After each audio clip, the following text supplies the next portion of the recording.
The numbers are a lot lower than during the early days of the uprising that began almost 2 months ago.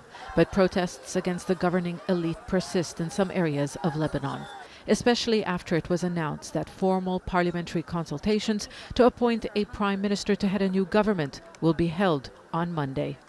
Ever since the revolution started, we've been calling for an end to corruption. Everyone in the ruling class has been accused of corruption, and they're now working on forming a new government that includes the same political parties, which means they're not listening to our demands.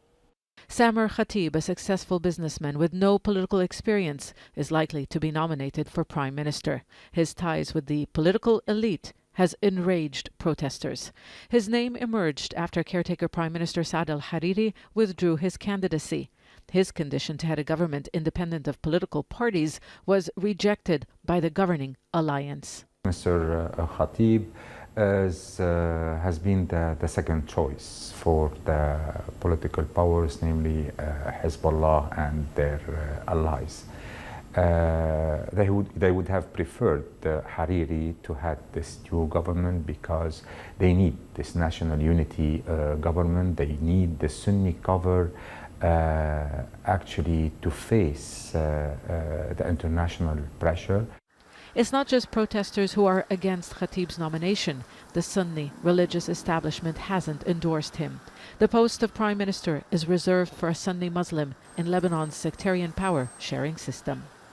Sunni politicians, including former prime ministers, are accusing the president and his allies of violating the constitution. They say the president should have called for binding parliamentary consultations before holding backdoor meetings to reach a deal on the next prime minister and the makeup of his government. This, they explained, weakens the position of the head of government, whose jurisdiction is to choose his ministers and present the lineup to parliament for approval.